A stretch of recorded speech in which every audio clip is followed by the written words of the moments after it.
नमस्कार, जय हिंद, जय Bharat and welcome to Deaf Talks. This is Adi Achint. आज हमारे साथ हैं पथिकृत भाई जो बताएंगे चाइना और पाकिस्तान के फॉरेन मिनिस्टर्स की मीटिंग हुई है और कुछ पीछे भी बातें चल रही हैं। चाइना की तरफ से एक स्टेटमेंट आया है जहां पर उसने रिस्ट्रेंट की कॉल तो दी है और बोला है वही उसका स्टैंडर्ड की दोनों देशों को बैठ के बात करनी चाहिए, बट एक जगह पे पाकिस्तान की सपोर्ट भी करी है और वो है यूनाइटेड नेशंस के अंदर। तो ये बड़ा इंटरेस्टिंग सा गेम है जहां पर सवाल ये उठता है कि इस पूरे गेम के अंदर जब भारत पाकिस्तान को ठोकेगा इवेंचुअली, चाइना क्या सपोर्ट करेगा, किस साइड में खड़ा रहेगा। बात करते हैं पथिकृत भाई। नमस्कार, वेलकम टू द शो। हाँ, नमस्कार Adi. I hope the audience is audio is clear. ठीक। सो फ्रैंकली देखिए, इसमें there are three aspects to it. एक तो है कि इंटरवेंशन, मीडिएशन और हेल्प सपोर्ट, ये तीनों अलग अलग चीज है। क्या वो इंटरवीन करेगा, मिलिट्री इंटरवीन करेगा? अगर आप एविडेंस देखें, 1971 में जब इंडिया पाकिस्तान का लड़ाई हुई थी, वो बांग्लादेश या वो लेके, उस टाइम चाइना ने टैसिटली सपोर्ट किया था पाकिस्तान को मिलिटरीली, लेकिन खुद इंटरवीन नहीं किया था, खुद अपने सोल्जर्स नहीं उतारे थे। और हमेशा से जो एक कंसर्न रहा कि अगर इंडिया पाकिस्तान का कोई काइनेटिक सिचुएशन आता है, काइनेटिक एक्शन का, तो क्या चाइना एक और फ्रंट खुल सकता है या खोल सकता है? सो अगर आप देखेंगे 1999 में जब कारगिल वॉर चल रहा था, उस टाइम एक एंटिसिपेशन शायद पाकिस्तान के अंदर जो उनके एस्टेब्लिशमेंट है उनका था कि कहीं ना कहीं में हमारे मदद के लिए चाइना उस मौके का फायदा उठा के एक दूसरा फ्रंट खोल देगा। So that didn't happen. तो ऐसे बहुत बार ऐसे टेंस सिचुएशंस रहा है जहां पे चाइना ने ये तो कहा कि शांति से करो, डायलॉग बाजी करो, पीस प्रोसेस ये सब, बट उन्होंने कभी मिलिटरीली इंटरवीन नहीं किया। उन्होंने कभी पैरेलली उस टाइम दूसरा कोई फ्रंट नहीं खोला, उसका कोई एविडेंस नहीं है। गलवान वाला जो इशू है वो अलग है। इट वाज नॉट, मतलब अगर ऐसा मनसा इनका था तो या होता तो बालाकोट एयर स्ट्राइक या उस टाइम जब टेंशन चल रहा था उस टाइम वो गलवान वाला इशू कर सकते थे, बट उन्होंने किया नहीं। That is, this is about we're talking about just facts. तो क्या इसमें चाइना चाइना बेसिकली चाहेगा क्या? देखो, चाइना के लिए पाकिस्तान एक वसाल स्टेट है और पाकिस्तान के जितने सारे इक्विपमेंट है, most of the equipment, from उनके जो क्रूज मिसाइल्स टू इंटरमीडिएट या शॉर्ट रेंज बैलिस्टिक मिसाइल है, to long range ballistic missile है, या फिर उनके हावित्जर है, even their assault rifles, at least part of it type 56 को अभी भी इस्तेमाल करते हैं। उनके सबमरीन से शुरू करके उनके frigates, most are of Chinese origin. तो चाइना का ये है कि पूरे साल में तुम्हें मदद करता रहूंगा, पर जिस दिन लड़ाई होगी उस दिन I will not directly come in. तो चाइना ऐसा क्यों करता है? चाइना बेवकूफ है नहीं। चाइना के लिए यह है कि चाइना एक्चुअली पाकिस्तान को आर्म क्यों करता है? पाकिस्तान से उसे कोई खास प्यार तो है नहीं, but it's because they want to use Pakistan to needle India. तो उस हिसाब से जितने बार इंडिया ने यूनाइटेड नेशन में कोशिश किया to designate some of the top Pakistani terrorist या टॉप टेरर ऑर्गेनाइजेशन के हेड्स को टेररिस्ट डेजिग्नेट करने के लिए ग्लोबली, पाकिस्तान चाइना ने अपना वेटो लगाया है। चाइना ने कभी कहीं ना कहीं कुछ प्रॉब्लम तैयार किया है।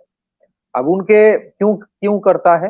Because of one particular reason. एक नहीं, कई कई हो गए, लेकिन वन रीजन इज उनके जो चाइना पाकिस्तान इकोनॉमिक कॉरिडोर है वो पीओके से जाता है। तो पीओके में if they take a stand against LeT, Jaish e Mohammed या फिर हिजबुल या दूसरे जितने संगठन है, तो उनको लगता है, आवर एजम्पशन इज, उनको लगता है कि फिर हमारे जो इंफ्रास्ट्रक्चर है, फिर जैसे बालोच ठोक रहा है ये भी ठोकना शुरू करेगा।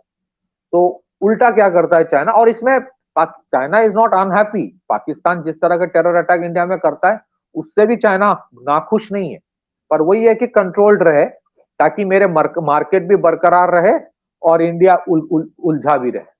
This is the typical game plan कि मेरा जो मार्केट इंडिया में है उस पर नुकसान ना हो, लेकिन इंडिया को उतना उलझा के रखो ताकि वो मेरे साथ कल वो चाइना से डायरेक्टली कम्पीट ना कर पाए, ये 20-30 साल का प्लानिंग है। आज स्थिति काफी बदल गया है।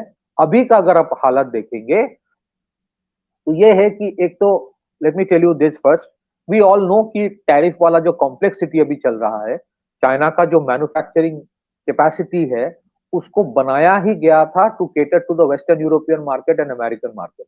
अब दोनों जगह पे there are challenges of sanctions, allegations of dumping, और टैरिफ वाला जो चैलेंज अभी चल रहा है, उसमें China is in deep trouble. और अगर आप देखेंगे बेल्ट एंड रोड इनिशिएटिव जो है, बेल्ट एंड चाइना का जो डेवलपमेंट या इकोनॉमिक ग्रोथ है ना, that is based on asset building, not consumption driven to that extent. Asset building मतलब मैं अपना इन्वेस्टमेंट करता रहा in large factories, large infrastructure, on the presumption कि मेरा जो एक्सपोर्ट मार्केट है वो बरकरार रहेगा, एंड देन उससे उसका मल्टीप्लायर इफेक्ट है, लोग अंदर खरीदेंगे, रियल एस्टेट खरीदेंगे। दैट्स व्हाई ऐसा कहीं नहीं होता। China is a unique example जहां पे real estate is 30% of their GDP, कि लोग काम करेंगे एक्सपोर्ट ओरिएंटेड फैक्ट्रीज में, फिर वो अपना मकान खुद खरीदेंगे। तो दैट थिंग वी नो, जैसे एवरग्रांडे जैसे organisation started collapsing, that is collapsing.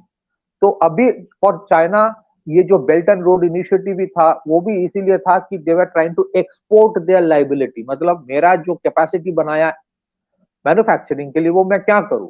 तो बेल्ट एंड रोड इनिशिएटिव लेके बोलता है कि ठीक है, तुमको मैं उधारी दूंगा, तुम्हारा इंफ्रास्ट्रक्चर मैं बना के दूंगा, फिर on the long run you पे मी। तो पैसा भी चाइना देता था, चाइना से फिनिश्ड माल, सेमी फिनिश्ड माल सब कुछ चाइना से जाता था। It is just to keep the factories running. Now for them the issue is, अभी तो ऐसा हो नहीं रहा है, they can not completely do away with the American और द वेस्टर्न यूरोपियन मार्केट, लेकिन अभी बहुत चैलेंजेस है। उनका ऑल्टरनेटिव क्या है? उनका ऑल्टरनेटिव है इंडियन मार्केट। तो ये जब जहां जहां बोला जाता है कि उनका इतना ट्रेड सरप्लस है हमारे साथ ट्रेड में, that is a problem, but at the same time that is a leverage for us, जो लीवरेज अभी चाइना के खिलाफ अमेरिका इस्तेमाल कर रहा है टैरिफ देके। तो क्या अगर if you see the Chinese, the American और द रशियंस और द यूरोपियंस एक टैसिटली इंडिया के फेवर में है, ये थोड़ी है कि इंडिया से उनको बहुत प्यार है, नहीं, इट्स नॉट अबाउट दैट। ये थोड़ी है कि एक तो पाकिस्तान को they know what Pakistan is, लेकिन उसका इस्तेमाल इन लोगों ने तो किया है। अब Pakistan was readily available to be utilised and exploited, and वो उसी काम के लिए है, वो गंदा काम करने के लिए है, that's why the terrorist were created. They are with India क्योंकि India has a bargaining chip. आज उसको कहीं ना कहीं इंडिया को सपोर्ट करेगा, कल they will take some bargain out of India कि ठीक है, तुम्हें फिर ट्रेड डील में थोड़ा सा, just listen a bit to me. Russia के लिए तेल वाला इशू है, मिडिल ईस्ट के लिए इन्वेस्टमेंट वाला इशू है। So you have a bargaining chip. The question is what bargaining chip Pakistan has today.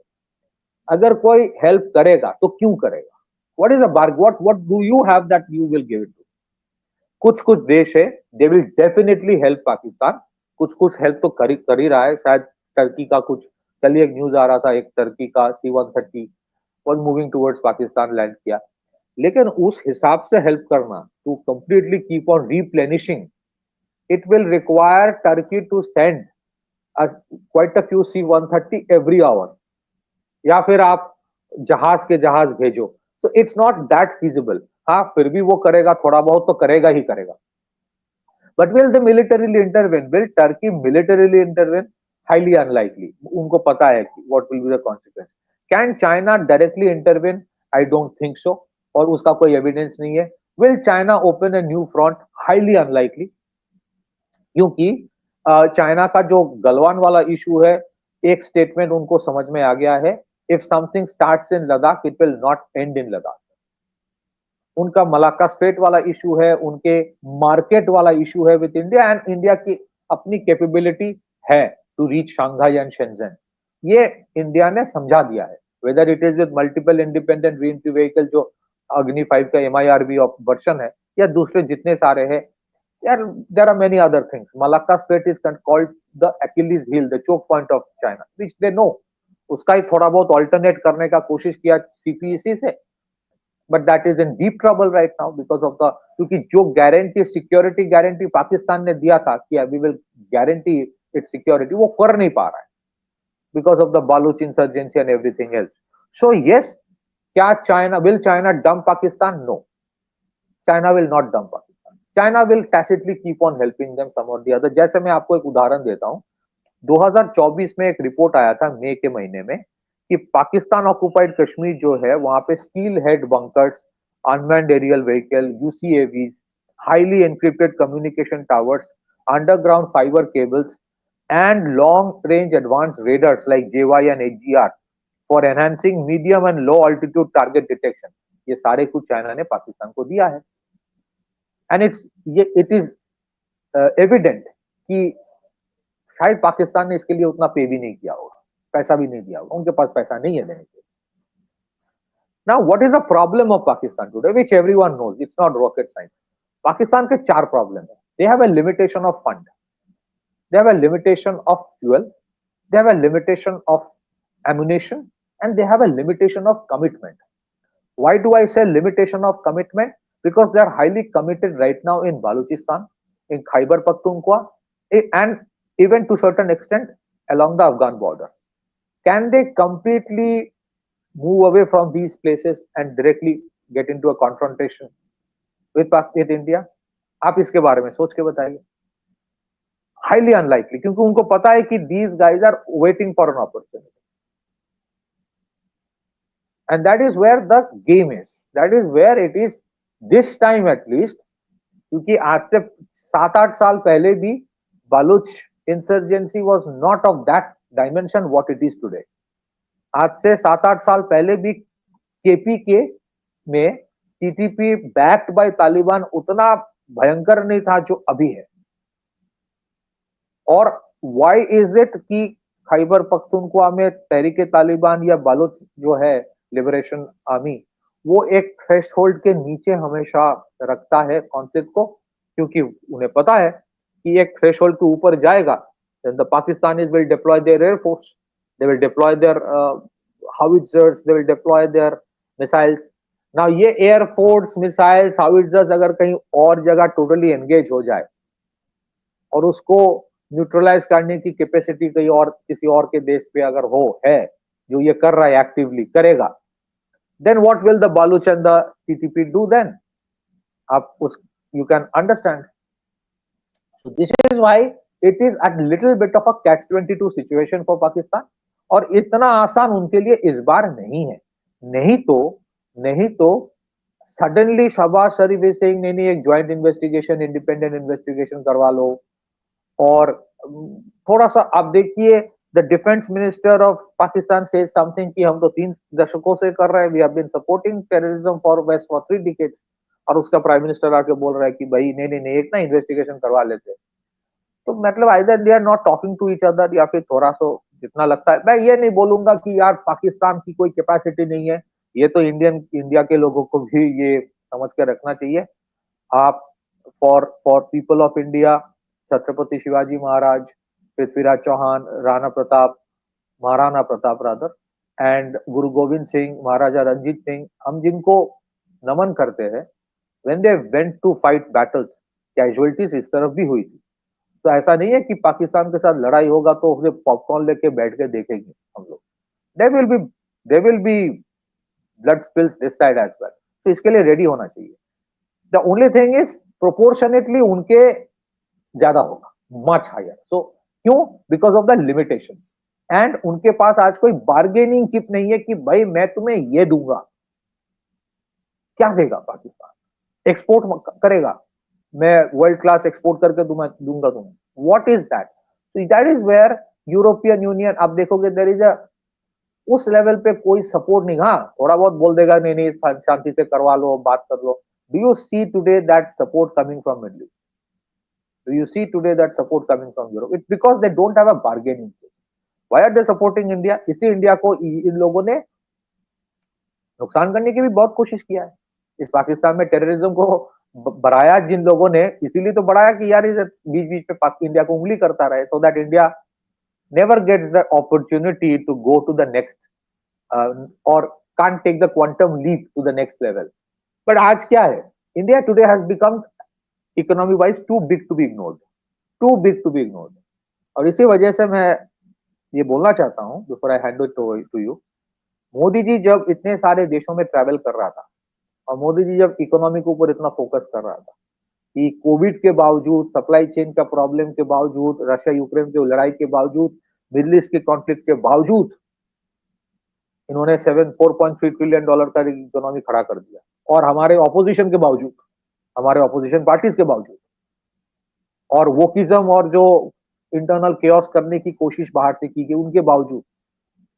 Why? Because you need an economy to sustain a war, even if you want to get into a war. If and अगर आप सोचिए ना, United Arab Emirate, Saudi Arab के लिए India, Middle East, Europe economic corridor is more important than saving Pakistan. It's very simple.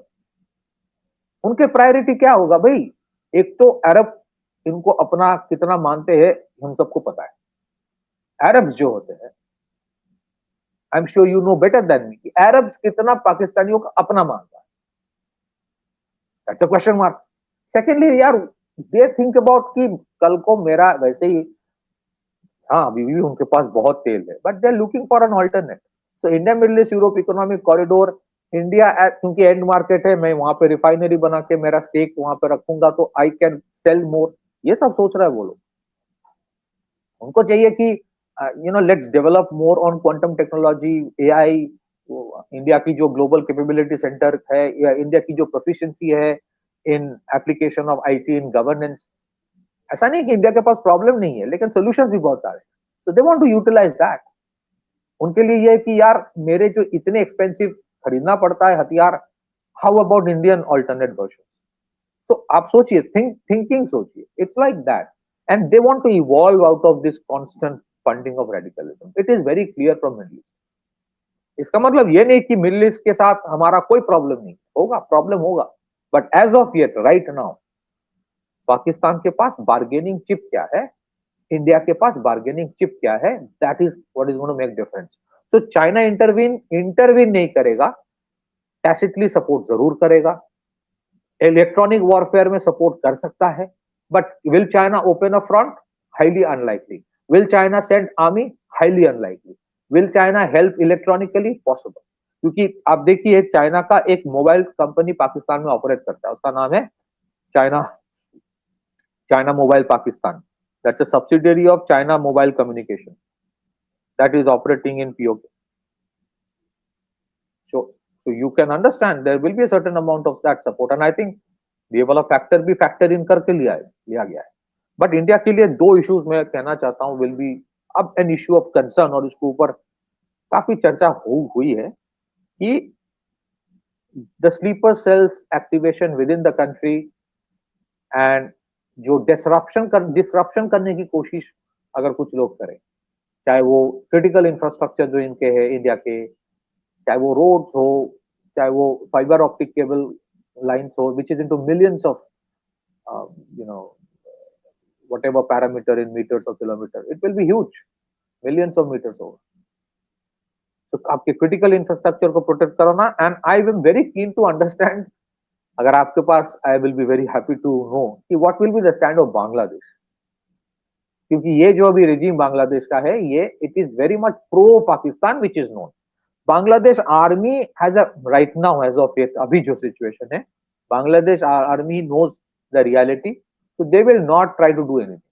उनको पता है अपनी औकात, and they will remain silent. But what is the stand of the Bangladeshi government? What will they do? What if they try to do something on the eastern side? And what happens then? What will India do then? That is something I would request Adi, you carry on from here. Back to you. This is what they will do. जिहादी meetings, और क्या, LET वालों से मिलेंगे, जिहादी meeting करेंगे, उल्टे सीधे काम करेंगे. But I think one thing is very very clear in this whole thing कि जो भी आप पाकिस्तान के साथ करोगे, मेरा idea would be that there will be few Bangladeshis with half a brain who would understand कि भाई if that is happening to Pakistan, Bangladesh can be on the chopping block pretty much over a weekend. ठीक है, तो ये I think इनको समझ में आना पड़ेगा. And they will have to understand that बाकी तुम अपने देश में जो मर्जी करते रहो, declared an Islamic sharia republic of Bangladesh for all I care, मेरे को कोई फर्क नहीं पड़ता, but one eye on this country and you will have it. So that's something that I think this particular ये जो incident अभी हो रहा है और होगा आगे, and water should scare the Bangladeshis क्योंकि the diverting the Ganges is not that difficult. इसके ऊपर studies हो चुकी हैं, there are research papers that have been written, and people say within 6 months you can actually cut off the flow of the Ganges into Bangladesh. बड़े आराम से कर सकते हो उसको आप. So there are multiple things which are there. So this same principle can be applied in Bangladesh, and I am of the firm believer कि भाई बांग्लादेश के साथ आपकी पॉलिसी एग्जैक्टली होनी चाहिए copy paste of Pakistan policy है उसमें से वो बोलते हैं ना कंट्रोल एफ दबा के फाइंड एंड रिप्लेस होता है ना control F find and replace type वहां पर replace Pakistan with Bangladesh that's it no other difference. So एक चीज I wanted to add to what you said. अगर आप देखेंगे ये जितने सारे पाकिस्तान के जो टेरर ग्रुप्स है जो कश्मीर में ऑपरेट करते हैं इनके ऊपर पाकिस्तान आर्मी का पूरा कंट्रोल है because for them terrorism is an instrument of state craft. क्या बांग्लादेश के रेडिकल एक्सट्रीमिस्ट ग्रुप के ऊपर पाकिस्तान आर्मी बांग्लादेश के आर्मी का कंट्रोल है? I doubt. So the Bangladesh army and the sensible people of Bangladesh उनको समझ में आ जाएगा कि क्या हो रहा है, हम कहां तक जा सकते हैं और where should be draw the line. Will the radical extremist organization think that way या फिर दे विल थिंक कि यही मौका है. So there is a deep divide within Bangladesh जो हमेशा से एग्जिस्ट किया है from 1971 onwards. And we must all remember 1965 में this was the same Bangladesh army when it was part of Pakistan. वो कहना जरूरी है that 1965 war में they fought against us. So I think the Bangladesh army may not do anything. What the radical extremist organizations do और ये जो interim government है what will be their stand? Officially एक होगा, unofficially क्या करेगा या That is and I think ये भी फैक्टर इन किया गया है. ऐसा नहीं कि हम लोग बोल रहे हैं और मैं बोल रहा हूँ. I am quite sure Bangladeshi army जिसके साथ हमारा काफी आई वोंट से रिलेशन अच्छा है बट बैक एंड पे कॉन्वर्सेशंस है. I think that could be handled pretty easily. Let's hope so. Yeah, let's hope so. All right, Pathikrit ji, thank you so much. Interesting times ahead, and देखते हैं that हम लोग ये इस बोलते हैं ना मोड़ पे आके खड़े हैं. And Adi bhai, just one. Sorry, you can complete. I'll just have one statement. नहीं, please. मैं ये कहना चाहता हूँ China is desperate for a trade deal with India right now. Desperate. वो डेस्परेशन आपको चाइना से दिख रहा है. हमारे लिए इतनी ट्रेड डील इंपॉर्टेंट है फ्रैंकली. सो उनके लिए अब ट्रेड डील करे या पाकिस्तान को सपोर्ट करे and both side will have a bargaining chip कि भाई उधर कुछ करोगे तो सब भूल जाओ. हाँ, एक्सपोर्ट जो आप कर रहे हो इंडिया में वो धीरे धीरे वो भी कम होता रहेगा. अभी है ज्यादा, I agree. And for China will there be bargaining chip कि चलो मैं वहां पे कुछ नहीं करूंगा but then please go for a trade deal for that. So I think both sides will have a negotiation. ये ऐसा ही होता है बड़े देशों के बीच negotiation. That's it. Yeah, there's a tacit understanding China के पास भी है कि let's not get into a stupid issue because गड़बड़ हो जाएगी वहां पर. Alright, thank you so much भाई. And सबसे रिक्वेस्ट है भाई वीडियो को लाइक करिए, सब्सक्राइब करिए चैनल को and सपोर्ट करते रहिए. We are very close to something that could happen and उसकी कवरेज इसी चैनल पे हम आपके साथ देते रहेंगे. Remember, if there is anything, please do note that हम लोग आपके साथ रहेंगे. We will talk about all these issues. So please keep supporting the channel with all the details given in the description. Namaskar, Jai Hind, Jai Bharat.